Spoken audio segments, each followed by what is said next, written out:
Filipinos. Magandang umaga po. Tanong nga ng mga Briton, are you alright? Noong nakaraang vlog, napag-usapan natin ang bakasyon ko sa Agno, Pangasinan. Ako po ay naninirahan sa bansa ng Inglaterra bilang isang migrant Pilipino. Ako po ay umuwi dito sa Pilipinas upang magbakasyon at makita ang aking pamilya, lalo ng aking mother. At dahil nandito na ako sa Pilipinas, naisipan ko din naman magbakasyon ng maayos. Oo nga naman, bakasyon ka, hindi ba?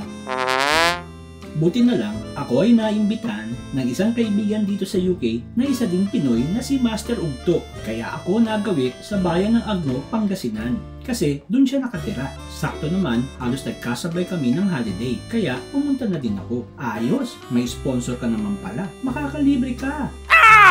Wish ko lang. Nakita natin ang ganda ng Agno noong last vlog. We see the almost white sand of Abagaten Beach. Agabaten Beach? Hirap naman i-pronounce niyan. What?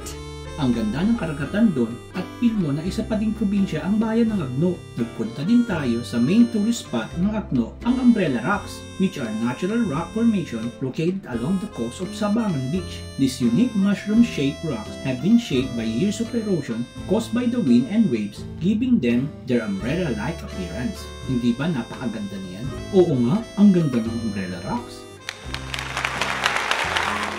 On this day, we will talk about the second part of my holiday here. Let's start now! My holiday escape, exploring the beauty of Agno, Pangasinan, Part 2.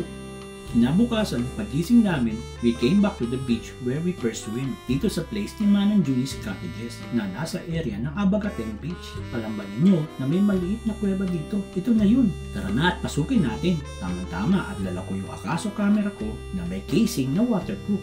Pwede yung mag-shoot sa dagat kahit underwater pa. Ito ang itsura ng cave. Nung isang araw, nung nandito kami, napakadaming tao dito sa kuweba. Kaya hindi ako nakapasok. Ngayon, napakaaga namin sa beach kaya halos wala pang tao dito. Kaya napasok ko ang kuwebang ito at na-explore. It's a lovely place, isn't it?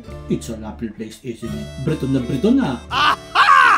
Samantalahin natin at isa pang araw ay uuwi na kami ng Maynila. Ganon-ganon lang ay nakatatlong araw na ako dito. Time goes fast when we do a holiday. I wish I could stand it. Wish mo lang. After 2 hours of swimming and relaxing, we go back to the house and have some early lunch. Tapos kami po ay umalis patungo ng bayan ng Agno sa lugar ng Balingkaging River, dun sa may tulay. Magandang mag-picture-picture doon, pang Facebook, Instagram, at pang YouTube na rin. May nalalaman ka pang Facebook? Malalaman lang yan ng iba sa Pilipinas. Magtatampo yung ibang kaibigan mo, hindi mo kikitain. Sorry na lang, hindi lahat pwedeng kitain. Ang importante, pamilya ko. Ito na ang Don Marcelino Nagal Bridge. Look at that, the river is so clean. Mukhang naalagaan ng bayan ng Agno ang ilog na ito. Sana sa susunod na balik ko dito, ganito pa rin kalinis ang ilog na ito.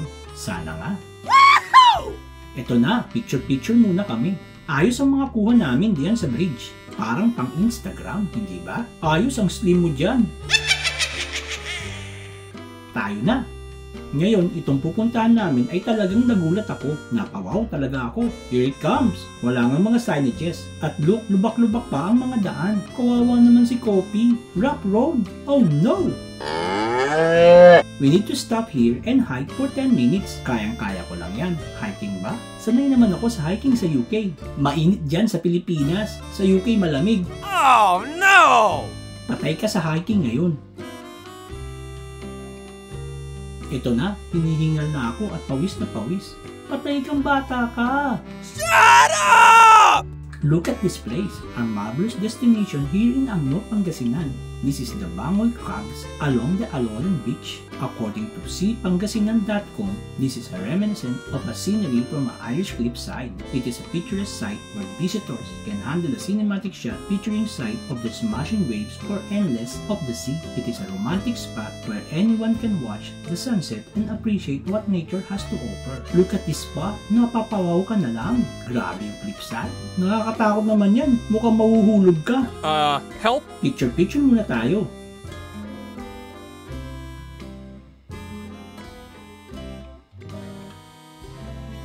Ingat ka dyan, baka malaglag ka. Ouch! Ayos hindi ba? Superb for breathtaking pictures. Oo nga, muntik ka nang malaglag. Kaka-picture.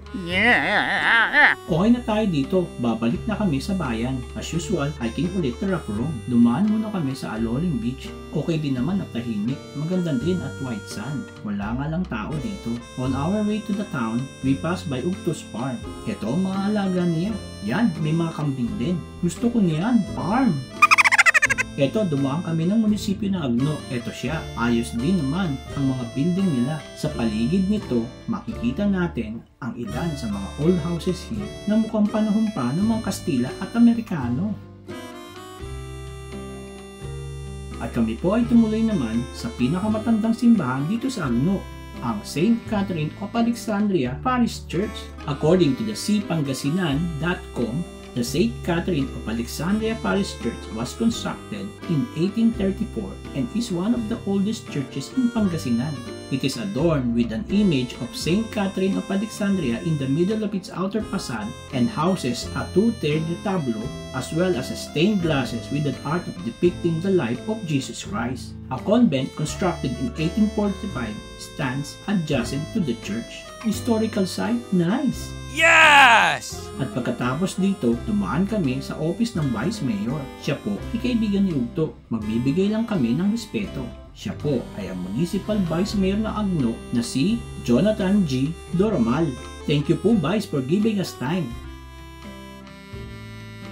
At nung hapon din yun, meron po kaming pinuntahang dalawang party. Party ba kamo? Sama ako. What's the matter with you? Ang una ay kay ex-mayor ng Municipal of Agno na si Joel Pajeta. Naging mayor po siya dito noong panahon ng 2008 hanggang 2019. Pagkatapos po namin kay ex-mayor ay may isa pa po kaming parting pinuntahan. Ito po ay malapit sa bahay ni Ugto. Birthday party naman at tingin ko bongga. Yayamaning party. Yan, may fishball. I miss this so much. Ayos naman siya. Masarap. Pinatikim din ako ng papaitang kambing. Parang hindi na ako sanay. Kasi sa UK, bihira akong makatikim ng authentic na papaitan. Ito, may green-green pang kulay. Ano yung green color? Holy moly! Alam na natin kung ano yan. Tikman na natin yan. Oh, may kakaiba na ang lasa sa akin. Kaya mo lang yan. Help? Next in line ay ito namang dinuguan na kambing. Ito ang bago sa panlasa ko. First time to try this. Good luck! Ow! Oh no, hindi ko talaga kaya. Inuman na lang ng brandy para mawala ang lansa. Hindi pwede magpakita ng arte dito. Remember? At ito, may kantahan pa. Believe me, I would share my love with you. Ayan, kung may mga request po kayong song, ayan, lumapit lang po sa amin. Tapos, eto na, kainan na. At habang nagkakainan, nawala ba naman ang kuryente? Blackout? Ew, boogers! Kainis? May birthday dito tapos blackout. Basagan talaga ng trip dito sa Pilipinas. Hindi pa din talaga nagbabago ang bayan natin. Alam ba ninyo sa loob ng 3 days ko dito, ilang beses na nag-brown out at nag-blackout. Ang pinakamatagal na nawalan ng kuryente ay inabot ng 4 na oras. Kakainis, hindi ba? Bakit sa UK hindi nangyayari yan?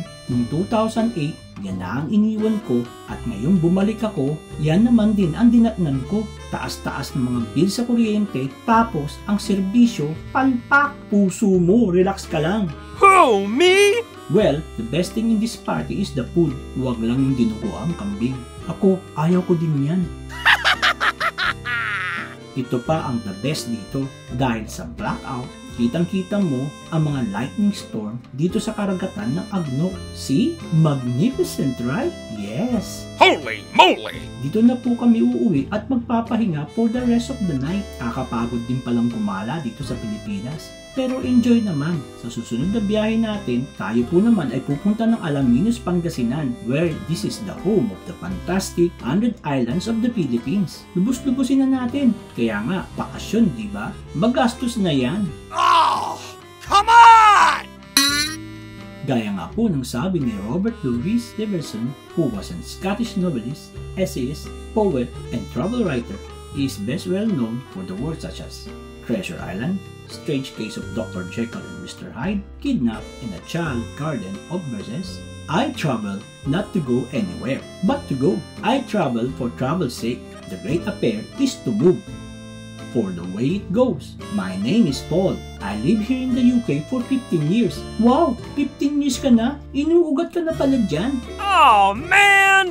I just want to share my experiences, struggles, and happiness as a migrant Pinoy living here in the United Kingdom of Great Britain. But before we go, please kindly like, subscribe, and click the notification for you to be updated for my future posts. Maraming salamat po. See you next time. Be proud, Filipinos!